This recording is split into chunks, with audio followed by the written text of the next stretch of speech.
ঝুমঝুমিয়ার গভীর অরণ্যে বিখ্যাত আর্কিওলজিস্ট ডাক্তার চিন্তামোহন লাহিড়ী এবং তার সঙ্গী সাথীরা অক্লান্ত পরিশ্রম করে চলেছে। এক পাশে ছোট ছোট তাঁবু খাটানো আর এক পাশে চলছে মাটি খোঁড়ার কাজ। হঠাৎ একজন চেঁচিয়ে উঠল, স্যার, শিগগিরই আসুন, দেখে যান স্যার। ডাক্তার চিন্তামোহন এবং বাকিরা সবাই ছুটে গেল সেদিকে। ডাক্তার চিন্তামোহন লাহিড়ী দেখতে পেলেন একটা বেশ বড় গর্তের নিচে শুয়ে আছে একটা অদ্ভুত মূর্তি। আর অদ্ভুত ব্যাপার এই যে তার চোখ দুটো আগুনের ভাটার মতো জ্বলছে।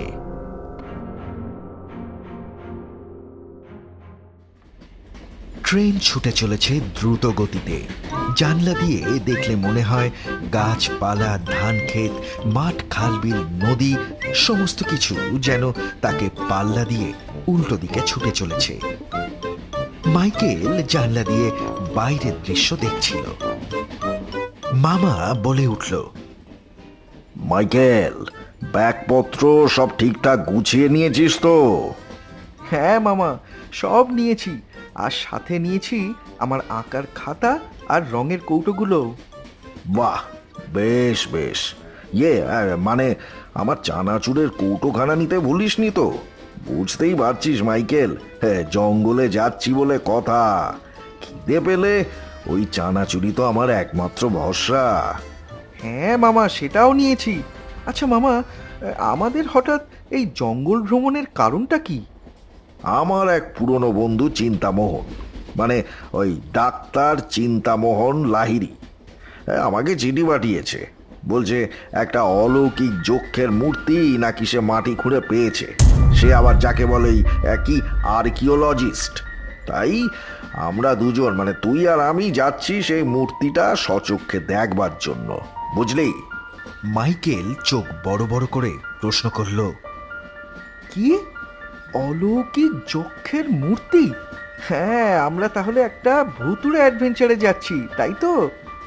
আহ মাইকেল, ভুতুড়ে অ্যাডভেঞ্চার নয়, একে বলে দার্শনিক অনুসন্ধান। নিজেদের দেশের বুকে অমন একখানা রহস্যময় যক্ষের মূর্তি পাওয়া কি মুখের কথা? ঝুমঝুমিয়ার স্টেশনে নেমে দেখা হলো ডাক্তার চিন্তামোহনের সঙ্গে। মামা, মাইকেল, ডাক্তার লাহিড়ী এবং হরিপদ নামে এক স্থানীয় গাইড। চারজন মিলে গাড়ি করে চলল ডাক্তার লাহিড়ীর ক্যাম্পের উদ্দেশ্যে।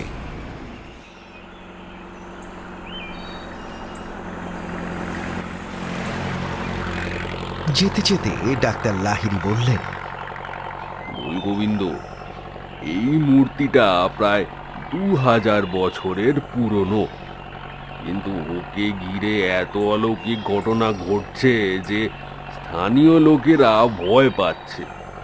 তাই নাকি? তাহলে তো সেই মূর্তির দর্শন না করলেই নয়, শিগগির যাওয়া যাক সেখানে। হরিপদ বলে উঠল, সেই মূর্তির দর্শন যারা করেছে তারা নয় পাগল, আর নয়তো নিরুদ্দেশ হয়ে গেছে। ওর চোখের দিকে তাকাতে নেই, তাকালেই সর্বনাশ। জঙ্গলের মধ্যে কাঠের খুঁটি দিয়ে ঘেরা একটা জায়গায় সেই মূর্তিটা বসানো ছিল। মূর্তিটা উচ্চতায় আর আয়তনে কোনো দানবের থেকে কম নয়। কালো পাথরের তৈরি, মুখে অদ্ভুত বিকৃত হাসি, চোখ দুটো লাল কাপড় দিয়ে বাঁধা। মাইকেল বলল, মামা, ওই যক্ষের মূর্তিটাকে দেখে ভয় পাওয়াই স্বাভাবিক। আর আর দেখো, ওর মুখের হাসিটা দেখেছ, কেমন অদ্ভুত। ঠিক বলেছিস মাইকেল, দেখে মনে হয় যেন জোর করে কাতুকুতি দিয়ে হাসানো হচ্ছে। বিকেলে মাইকেল তাঁবুর বাইরে বসে ঝুমঝুমিয়ার জঙ্গলের অপূর্ব সুন্দর দৃশ্য নিজের আঁকার খাতায় এঁকে ফেলল। রাতে তাঁবুতে ঘুমানোর সময় হঠাৎ দূর থেকে একটা অস্পষ্ট আওয়াজ ভেসে আসলো। শুনে মনে হয় যেন তাঁবুর বাইরে কে যেন হেঁটে বেড়াচ্ছে আর বলছে, সে আসছে, সে মুক্ত হবে, কেউ রেহাই পাবে না। সে আসছে, সে মুক্ত হবে, কেউ রেহাই পাবে না। সে আসছে, সাবধান, সে আসছে। মাইকেল চমকে উঠে বলল, মামা, শুনতে পাচ্ছ? বাইরে যেন কিসের একটা আওয়াজ শোনা যাচ্ছে। মামা ঘুমের মধ্যেই বলল, মনে হয় বৃষ্টি হবে, তাই মেঘ ডাকছে। শোন, চাদরটা ভালো করে চাপিয়ে আবার শুয়ে পড় মাইকেল।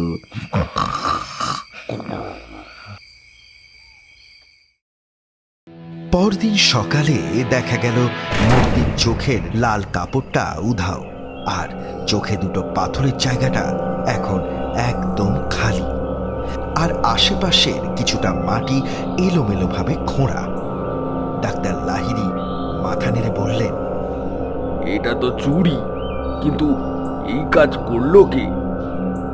হরিপদ গম্ভীর গলায় বলল, ওটা নেওয়ার সাহস এই গ্রামে কারো নেই। অভিশাপ লেগে যাবে। আমার তো মনে হয় এই মূর্তি চায় না আপনারা এখানে থাকুন।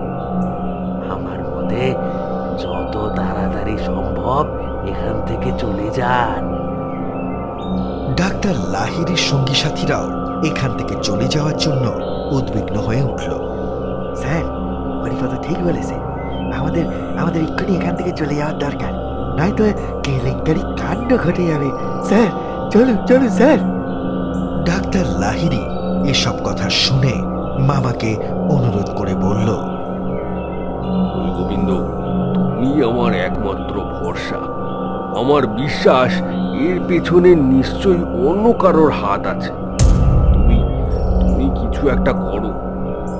আহা, চিন্তামোহন, তুমি এত চিন্তা করো না। আমি আর মাইকেল ঠিক একটা না একটা উপায় বের করবই। বিকেলে মাইকেল আবার ঝুমঝুমিয়া জঙ্গলের প্রাকৃতিক সৌন্দর্য তার ছবি আঁকার খাতায় বন্দি করছিল। এমন সময় তার নজরে পড়ল যক্ষের মূর্তিটা যেন খানিকটা নিজের জায়গা থেকে একটু সরে গিয়েছে। মাইকেলের ব্যাপারটা বেশ অদ্ভুত মনে হলো। রাতের বেলায় ঠিক একই সময় আবার সেই আওয়াজটা ভেসে আসলো। সে আসছে, সে মুক্ত হবে, কেউ রেহাই পাবে না। মামার মাইকেল তাঁবু থেকে বেরিয়ে আসলো। আওয়াজ পেয়ে ডাক্তার লাহিড়ী এবং বাকিরাও বেরিয়ে আসলো তাঁবু থেকে, কিন্তু বাইরে তাদের ছাড়া দ্বিতীয় কারুর কোনো চিহ্নই মিলল না। এমন সময় সেই মূর্তির শূন্য চোখের কোটর দুটো জ্বলে উঠল, আর তার থেকে একটা কণ্ঠস্বর শোনা গেল। সে এসে গেছে, সে মুক্ত হয়ে গেছে, কেউ রেহাই পাবি না। সে মুক্ত হয়ে গেছে, সে এসে গেছে, তোরা কেউ রেহাই পাবি না। আর তার সাথে সাথে চারিদিক এক বিকট অট্টহাসিতে ভরে উঠল। এই দেখে সবাই ভয় পেয়ে উঠল। ওরে বাবারে, এই যে অপদেবতা! হ্যাঁ, তাই তো দেখছি। ওরে বাবা রে, রাম রাম রাম রাম রাম রাম রাম রাম রাম রাম রাম রাম। ডাক্তার লাহিড়ী অবাক দৃষ্টে তাকিয়ে রইল। মামা বলে উঠল, ওরে মাইকেল, এই যে দেখছি সত্যিকারের মূর্তিমান দানব। এই বলে মামা করে মাটিতে লুটিয়ে পড়ল।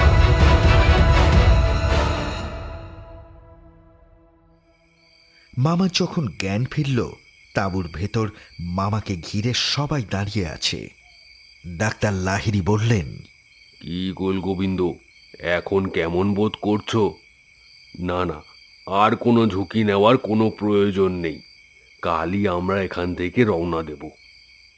মাইকেল বলল, আচ্ছা, ডাক্তার লাহিড়ী, আপনার সেই গাইড হরিপদকে দেখছি না। এত সব কাণ্ড ঘটে গেল, আর তার তো টিকিও দেখতে পাচ্ছি না।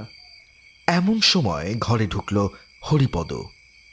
মামার এমন অবস্থা দেখে হরিপদ চিন্তার সুরে বলল, আমি আপনাদের আগেই বলেছিলাম এই মূর্তি অভিশপ্ত আছে।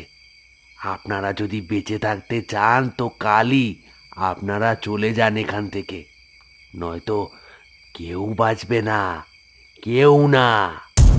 তাই সবই কি ওই মূর্তির অলৌকিক শক্তি, না তোমার কারসাজি হরিপদ? হরিপদ চমকে উঠল, আমতা আমতা করে বলে উঠল, মানে কি বলতে চাইছো তুমি? এই সব কিছুর পিছনে আমার হাত আছে? বলতে চাইছি না, বলছি ডাক্তার লাহিড়ী, এই সমস্ত ঘটনার পেছনে কোনো অলৌকিক শক্তি নয়, বরং আমাদের এই গাইড, এই হরিপদর হাত ছিল। সবাই চমকে উঠল। ডাক্তার লাহিড়ী বললেন, মাইকেল, তুমি যা বলছো তা ভেবে বলছো? তাহলে প্রথম থেকেই বলি ঘটনাটা।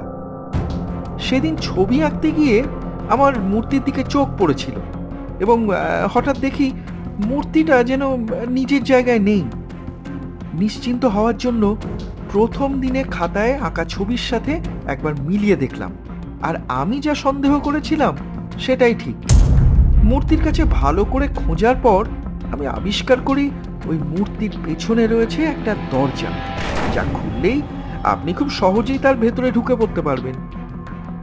আমি এক ইতিহাসের বইয়ে পড়েছিলাম অনেক দিন আগে শত্রুদের ওপর নজর রাখবার জন্য এবং ওই নিজেদের ধন সম্পদ সুরক্ষিত রাখতে রাজারাজরারা এমন মূর্তি তৈরি করতেন, আর তার ভেতরে ঢুকে শত্রুদের ওপরে নজর রাখতেন এবং ধন সম্পদও পাহারা দেওয়া যেত তাতে। হরিপদ রোজ রাতে ওই দরজা দিয়ে মূর্তির ভেতরে ঢুকে ওই কথাগুলো বলতো, যা আমাদের অলৌকিক বলে মনে হতো। আর তখন হরিপদ সাকরেদরা চালিয়ে যেত মাটি খোঁড়ার কাজ, আর তা শুনে মনে হতো বাইরে কেউ রাতের বেলা হেঁটে বেড়াচ্ছে। মামা এবার বলে উঠল, হঠাৎ তারা মাটি খুঁড়তে যাবে কেন রে মাইকেল? ওখানে কি কয়লার খনি আছে? না মামা, তারা মাটি খুঁড়তো কারণ জঙ্গলের নিচে আছে অমূল্য যক্ষের ধন, যা এই হরিপদ জানতো। আর এই কারণেই যাতে প্রত্নতাত্ত্বিকরা খোঁড়াখুড়ি বন্ধ করে, আর আমরা সবাই যদি এখান থেকে চলে যাই, তাহলে আমাদের অনুপস্থিতিতে ওই হরিপদ সমস্ত ধন সম্পত্তি উদ্ধার করে নিজের নামে চালিয়ে দেবে। এই ছিল তার মতলব। হরিপদ আমতা আমতা করে বলল, এই সবের মানে কি? তোমার কাছে কি প্রমাণ আছে যে তুমি যা বলছো তা সব সত্যি? হ্যাঁ হরিপদ, প্রমাণ হলো তোমার হাতে লেগে থাকা রং, যা আমি রাতের অন্ধকারে সেই মূর্তির দরজার ভেতরে লাগিয়ে এসেছিলাম, যা এত সহজে ওঠার নয়। ডাক্তার লাহিড়ী বললেন, হরিপদ, তোমার হাত দুখানা দেখি তো। হরিপদ হাত তুলতেই দেখা গেল তার হাতে লেগে রয়েছে নীল রং। পুলিশ এসে হরিপদকে ধরে নিয়ে গেল। ডাক্তার লাহিড়ী খুশিতে বলল, গোলগোবিন্দ, তুমি আর মাইকেল না থাকলে যে আমার কত বড় ক্ষতি হয়ে যেত তা আমি তোমাদের বলে বোঝাতে পারবো না। তোমাদের দুজনকে অনেক ধন্যবাদ। মামা গর্বে বলে উঠল, হ্যাঁ, আমি তো আগেই বলেছিলাম ওই সব ভূত টুত সব গল্প কথা, ভূত টুত নয়। নেহাত আমার শরীরে ওই চানাচুরের লেভেলটা কমে গিয়েছিল, তাই একটু মাথা ঘুরিয়ে গেল, নয়তো আমি ওর ব্যবস্থা করতাম। আমার নাম গোলগোবিন্দ চাকলাদার। এইসব মূর্তিমান দানবকে আমি করি না কেয়ার।